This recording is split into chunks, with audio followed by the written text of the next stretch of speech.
नमस्कार विद्यार्थी मित्रांनो, मी प्राध्यापक डॉक्टर रमेश राठोड, श्री वसंतराव नाईक महाविद्यालय धारणी, राज्यशास्त्र विभाग प्रमुख, तुमच्या सर्वांचं मी आजच्या या ऑनलाईन क्लासमध्ये हार्दिक स्वागत करतो।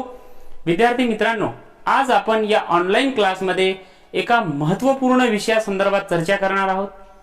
त्या विषयाचं नाव आहे भारतीय संविधानाची जी जडणघडण झालेली आहे ती कोणत्या स्वरूपाची झालेली आहे याविषयी आपल्याला आज चर्चा करायची आहे। विद्यार्थी मित्रांनो, जगाचा जेव्हा आपण संवैधानिकरित्या विचार करतो तर प्रत्येक देशाचं संविधान हे वेगवेगळ्या स्वरूपाचं, भिन्न स्वरूपाचं आपल्याला असल्याचं दिसून येते। त्याचं कारण असं की प्रत्येक देशाची जी सामाजिक संरचना आहेत, ज्या रूढी प्रथा परंपरा आहेत, जो इतिहास आहे, जी भौगोलिक परिस्थिती आहे ही वेगवेगळ्या स्वरूपाची आहे आणि तिथल्या गरजा वेगवेगळ्या आहेत, त्या देशाची उद्दिष्टे वेगवेगळी आहेत आणि त्या कारणाने प्रत्येक देशाचं संविधान हे भिन्न भिन्न स्वरूपाचं असल्याचं आपल्या निदर्शनास येते। विद्यार्थी मित्रांनो, असे असतानाही आपल्याला संविधान म्हणजे काय हे सुरुवातीला पाहणं गरजेचं ठरतं। तर संविधान म्हणजे काय, तर संविधानाची एक ढोबळ स्वरूपाची व्याख्या आपण अशी करू शकतो की ज्या ग्रंथामध्ये किंवा ज्या पुस्तकामध्ये जे राज्यकारभार चालवण्यासाठी मूलभूत जे कायदे निर्माण करण्यात आलेले आहेत किंवा आलेले असतात, त्या मूलभूत कायद्याचं लिखित स्वरूपाचं जे पुस्तक आहे, जे ग्रंथ आहेत, त्या ग्रंथाला आपण संविधान असे म्हणू शकतो। अशी एक ढोबळ स्वरूपाची व्याख्या संविधानाची आपल्याला करता येईल। विद्यार्थी मित्रांनो, संविधान हे लिखित सुद्धा असू शकते किंवा अलिखित स्वरूपाचं सुद्धा असू शकते, परंतु जेव्हा आपण भारताच्या संविधानाचा विचार करतो तेव्हा भारताचं संविधान हे लिखित स्वरूपाचं असल्याचं आपल्या निदर्शनास येते। भारताच्या संविधानाच्या निर्मितीची जी प्रक्रिया आहे, ही निर्मितीची प्रक्रिया भारताला ज्या दिवसापासून स्वातंत्र्य मिळणार हे निश्चित झालं त्या दिवसापासूनच आपल्याला संविधानाच्या निर्मितीची प्रक्रिया तिथूनच आपल्याला अभ्यासता येते। 1946 पासून खऱ्या अर्थाने संविधानाच्या निर्मितीची प्रक्रियाला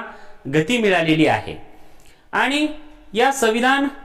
सभेची निर्मिती 1946 मध्ये झाली आणि या संविधान सभेमध्ये अनेक जाती धर्माचे लोक होते, विविध भाषा बोलणारे लोक होते, त्यासोबतच शैक्षणिक दृष्ट्या जे अनुभवी लोक होते त्यांचाही सुद्धा समावेश, ज्या तज्ञांचा सुद्धा समावेश या समितीमध्ये होता, घटना समितीमध्ये होतं। आणि घटना समितीचा जेव्हा आपण विचार करतो तेव्हा त्या सदस्यांचा जेव्हा विचार करतो तेव्हा त्यामध्ये डॉक्टर राजेंद्र प्रसाद, त्यासोबतच पंडित जवाहरलाल नेहरू, सरदार वल्लभभाई पटेल, डॉक्टर राधाकृष्णन, मौलाना अब्दुल कलाम आझाद, शेड्यूल ट्राइबचे, शेड्यूल कास्ट फेडरेशनचे नेते जे होते ते डॉक्टर बाबासाहेब आंबेडकर, महासभाचे जे नेते होते ते श्यामाप्रसाद मुखर्जी, मुस्लिम लीगचे जे नेते होते मोहम्मद सादुल्ला यांचा प्रामुख्याने या संविधान सभेमध्ये समावेश होता। त्यासोबतच BN राव यांची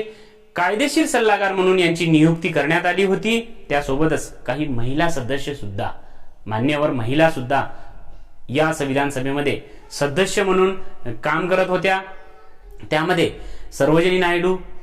विजयालक्ष्मी पंडित, दुर्गाबाई देशमुख, हंसाबेन मेहता या मान्यवर महिलांचा सुद्धा या संविधान सभेमध्ये समावेश होता। संविधान सभा जी आहे या संविधान सभेचे एकूण 11 सत्र झाले आणि त्यासोबतच 165 जवळपास 165 बैठका या संविधान सभेच्या झाल्या आणि भारताचं संविधान निर्माण करण्यासाठी 2 वर्ष 11 महिने 18 दिवस लागले। एवढा मोठा स्पॅन या संविधान निर्मितीसाठी लागला आणि विविध देशांचा अभ्यास करून या भारत देशाचा संविधान तयार करण्यात आलं। संविधान सभा आणि डॉक्टर बाबासाहेब आंबेडकरांचं योगदान या विषयावर सुद्धा आपल्याला प्रकाश टाकणे गरजेचं आहे। डॉक्टर बाबासाहेब आंबेडकर हे मसुदा समितीचे अध्यक्ष होते आणि डॉक्टर बाबासाहेब आंबेडकरांचा विविध देशांचा संविधानाचा गाढा अभ्यास होता आणि त्यामुळे खऱ्या अर्थाने डॉक्टर बाबासाहेब आंबेडकरांकडे संविधानाचा मसुदा तयार करण्याचं महत्त्वपूर्ण काम संविधान सभेने सोपवला होता आणि डॉक्टर बाबासाहेब आंबेडकरांनी अहोरात्र मेहनत करून, चिंतन करून, अभ्यास करून भारताचा संविधानाचा मसुदा तयार केला आणि त्या मसुदा तयार केल्यानंतर त्यामध्ये काही दुरुस्त्या सुचवण्यात आल्या आणि त्या दुरुस्त्या व्यवस्थित करून डॉक्टर बाबासाहेब आंबेडकरांनी परत मसुदा तयार केला आणि हे महत्त्वपूर्ण काम डॉक्टर बाबासाहेब आंबेडकरांनी केल्यामुळे डॉक्टर बाबासाहेब आंबेडकरांचं संविधानातील जे योगदान आहे ते अनन्यसाधारण आहे आणि त्या योगदानामुळे डॉक्टर बाबासाहेब आंबेडकर यांना संविधानाचे शिल्पकार म्हणून सुद्धा आज आपण संबोधतो आणि संबोधल्या जाते। सोबतच विद्यार्थी मित्रांनो, संविधानाचा जेव्हा आपण स्वीकारण्याचा विचार करतो तर 26 नोव्हेंबर 1949 रोजी भारताचं संविधान स्वीकारण्यात आलं आणि 26 नोव्हेंबर या दिवशी 26 जानेवारी 1950 हा दिवस संपूर्ण भारतासाठी संविधान लागू करण्यासाठी निश्चित करण्यात आला। 26 जानेवारी हा दिवस निश्चित का करण्यात आला असा प्रश्न आपल्या डोळ्यासमोर निर्माण होतो आणि हा अतिशय महत्त्वाचा दिवस भारताच्या इतिहासाच्या संदर्भात आपण जेव्हा विचार करतो तेव्हा 26 जानेवारी 1930 पासून 30 रोजी संपूर्ण स्वराज्याची मागणी भारतामध्ये झाली होती आणि 26 जानेवारी 1930 पासून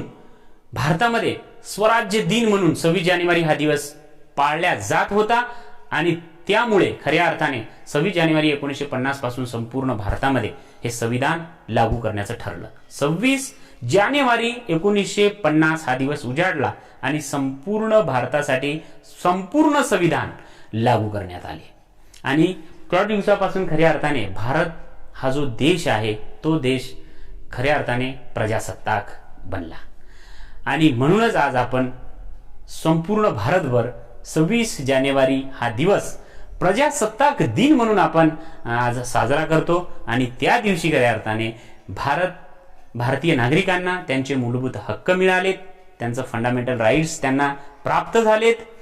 आणि याची जबाबदारी ही खऱ्या अर्थाने संविधानावर सोपवण्यात आली आणि त्या दिवसापासून भारतामध्ये कायद्याचं राज्य निर्माण झालं आणि स्वातंत्र्य, समता, बंधुता, न्याय या मूलभूत तत्वाचा स्वीकार भारतामध्ये सुरू झाला। जगातील सर्वात मोठं लिखित संविधान म्हणून भारताच्या संविधानाकडे आज बघितल्या जाते। भारताच्या मूळ संविधानामध्ये 395 कलम, त्यासोबतच 8 परिशिष्टे आणि 22 विभागामध्ये हे संविधान विभागलेलं होतं। परंतु आजच्या घडीचा जेव्हा आपण संविधानाचा विचार करतो तेव्हा त्यामध्ये 459 कलम आहेत, 24 विभाग आहेत आणि 12 परिशिष्टे त्याला आज जोडलेली आहेत। हा विस्तार जेव्हा आपण पाहतो, या विस्ताराचा जेव्हा आपण विचार करतो तेव्हा विद्यार्थी मित्रांनो, जगातील सर्वात मोठं यशस्वी लोकशाही देश म्हणून आज जग भारताकडे पाहतं। कारण जगाचा जेव्हा आपण राज्यव्यवस्थेचा जेव्हा अभ्यास करतो, लोकशाहीचा जेव्हा आपण प्रामुख्याने अभ्यास करतो तेव्हा जगामध्ये अनेक देशामध्ये लोकशाही ही आली आणि पडद्या आड गेली। काही देशांनी तर नावासाठी लोकशाही जिवंत ठेवलेली असल्याचं आपल्याला दिसून येते, परंतु भारतामध्ये आज जवळजवळ 70 वर्ष होऊनही यशस्वीरित्या भारतामध्ये ही लोकशाही जिवंत असल्याचं आपल्याला निदर्शनास येते आणि त्यामुळे कुठेतरी आपण एक ओरड करतो की संविधान कुठेतरी आज संविधानाची अंमलबजावणी कुठेतरी वेगळ्या स्वरूपाची होत आहेत, अशी ओरड जेव्हा भारताच्या मध्ये आपल्याला ऐकायला मिळतं तेव्हा आपली एक जबाबदारी, नैतिक जबाबदारी बनते की आपण संविधानाचं जनजागृतीचं काम, हे मौलिक काम आपण हाती घ्यावं, ही जबाबदारी आपण स्वीकारावी, असं एक आवाहन विद्यार्थी मित्रांनो मी तुम्हाला करतो आणि इथंच थांबतो। धन्यवाद। भेटूया विद्यार्थी मित्रांनो पुढच्या ऑनलाईन